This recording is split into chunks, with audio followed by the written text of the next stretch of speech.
Welcome to jolly kids time. இன்றைக்கி ஒரு குட்டி கதை பார்ப்போம், வாங்க பார்க்கலாம். இன்றைக்கி கதைக்கான நேரத்தில் ஒரு அழகான புள்ளிமான் கதையை பார்க்கலாம். ஒரு பெரிய அடர்ந்த காடு இருந்துச்சு.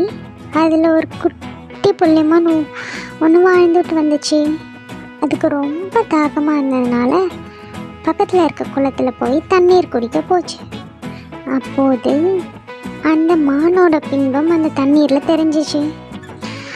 அந்த பின்பத்தை பார்த்த மான் அதோட அழகிய கொம்புகளை கண்டு ரொம்ப பெருமைப்பட்டுச்சு. ஆனால் அதோட கால் ரொம்ப மெல்லிசாக ஒல்லியாக இருந்ததுனால ரொம்பவும் வருத்தப்பட்டுச்சு. ஒரு நாள் அந்த பக்கத்துலேருந்து ஒரு வேட்டைக்காரன் காட்டுக்குள்ளே வந்தான். மானை கண்டாவன் மானை பிடிக்க முயற்சி பண்ணான். அதை பார்த்த மான் துள்ளிக்கிட்டு ஓடி தன் உயிரை காப்பாற்றிக்க முயற்சி பண்ணிச்சு.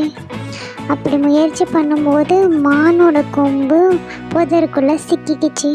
ஆனால் கால்களை வச்சு அந்த முடியாமல் கொம்பு விடுவிச்சு தப்பி ஓடிடுச்சு.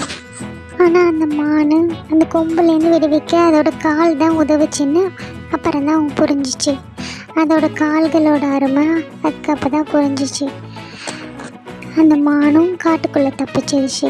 இந்த கதையோட கருத்து என்னன்னா, நம்ம எதை பெரும்பாலும் அலங்கார பொருளை நினைக்கிறோமோ அது உதவாது. பயனுள்ளது பொருளை நம்ம வெறுக்கிறோம். நமக்கான பயனுள்ள பொருட்களை நம்ம எதுன்னு கண்டறிஞ்சு அதோட வாழ பழகிக்கணும்.